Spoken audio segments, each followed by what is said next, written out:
Hey, good morning, everybody. Welcome back to Answers on Eschatology. My name is Dan Derry, and I am the president of the Institute of Fulfilled Eschatology. We are in the midst of a study on Matthew chapter 24, and we have been looking at the Great Commission out of Matthew 24:14. Jesus told his disciples that this gospel of the kingdom shall be preached into all the world as a witness to all the nations, and then the end, that is the end of the old covenant age, would come. And what have we've been doing to demonstrate that this Great Commission was in fact fulfilled in the first century?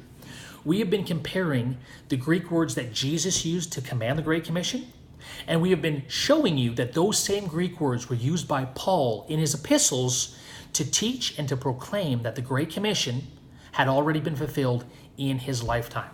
So if you guys have not watched the previous videos on these comparative Greek words, go back and catch up. It's important that you see every word, every Greek word that Jesus used, and see how Paul uses it in the New Testament to proclaim that the Great Commission had already been fulfilled. So today, I want to continue on with that comparative study, and I want to look at another Greek word that Paul uses and that Jesus uses regarding the Great Commission. And we can once again prove that the Great Commission has already been fulfilled. Go with me to Mark chapter 16 and verse 15. And this is just prior to the ascension of the Lord. Jesus is once again commanding the Great Commission to be fulfilled as a reiteration of his command in Matthew 24:14. So Mark 16 and verse 15, he said to them, "Go into all the world and preach the gospel to all creation." This word creation is from the Greek word ktisis, okay? And this is the word we want to look at today. Ktisis means either creation or creature, okay? Translated over 20 times either way in the New Testament, okay? So Paul commanded his disciples in the first century, just prior to his ascension, to go into all the world and preach this gospel, the gospel of the kingdom, to every creature or to all creation, okay? Now watch this. Let's go to Colossians chapter 1, and I want to show you that Paul uses that exact same Greek word ktisis to proclaim that the Great Commission had already been fulfilled by the time he wrote Colossians. Colossians chapter, let's read verses 21 to 23.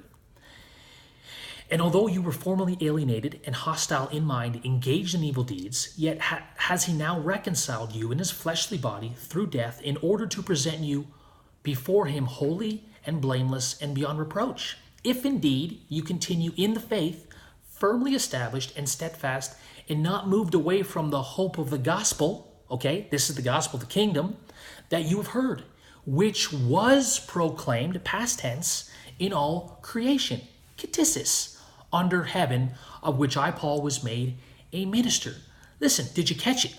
Paul says to his Colossian audience that if they would remain steadfast and firm regarding the hope of the gospel that had been proclaimed to them, they would be presented blameless and beyond reproach. But watch this. He said that gospel that they've heard had already been proclaimed to every creature. Ktisis, same word as Mark 16:15, under heaven. Paul clearly is teaching that the gospel of the kingdom had already been proclaimed to every creature, all ktisis, the creation, all creation under heaven in his lifetime. That's the fulfillment of the Great Commission, ladies and gentlemen. Paul once again confirms that the Great Commission was fulfilled in his lifetime. So watch the parallel. Jesus in Mark 16:15 said, "Go into all the world to preach the gospel to every creature, all creation," ktisis. Paul, in the early 60s AD and in that generation, tells his Colossian audience and really just lets them know that that Great Commission, that gospel of the kingdom, had already been proclaimed to all creation, to the ktisis, to every creature under heaven, he says. The Great Commission had already been fulfilled in Paul's lifetime. And the point is that the end is now near. And this is why all the New Testament writers, they talk about the end. 1 Peter 4:7, the end of all things is at hand. James chapter 5 verse 7, the Lord is at hand. The end is near. right? All of these things, the book of Revelation. Do not seal up the prophecies that are written in this book, for the time is at hand. Because the Great Commission had been fulfilled, the end could come. That's what Jesus said in Matthew 24:14. Didn't he? Go into all the world. He said, this gospel of the kingdom will be preached into all the world as a witness to all nations, and then the end will come. That's the end of the old covenant age. Okay? So Paul, all through his writings, was letting his generation know that the Great Commission had now been fulfilled. Therefore, the end was at hand. The end was near. We'll say more about the end as we move forward.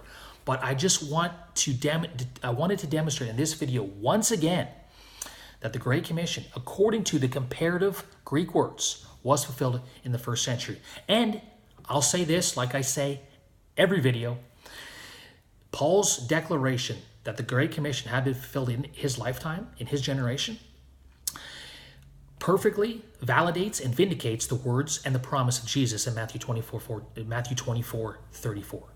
After commanding the Great Commission in verse 14 of Matthew 24, Jesus says in verse 34, "Verily I say unto you, this generation will not pass away until all these things take place." Jesus promised that all of these things, including the Great Commission, would be fulfilled before that generation, his generation, passed away. That's just the same as saying, hey, this Great Commission is going to be fulfilled in your lifetime.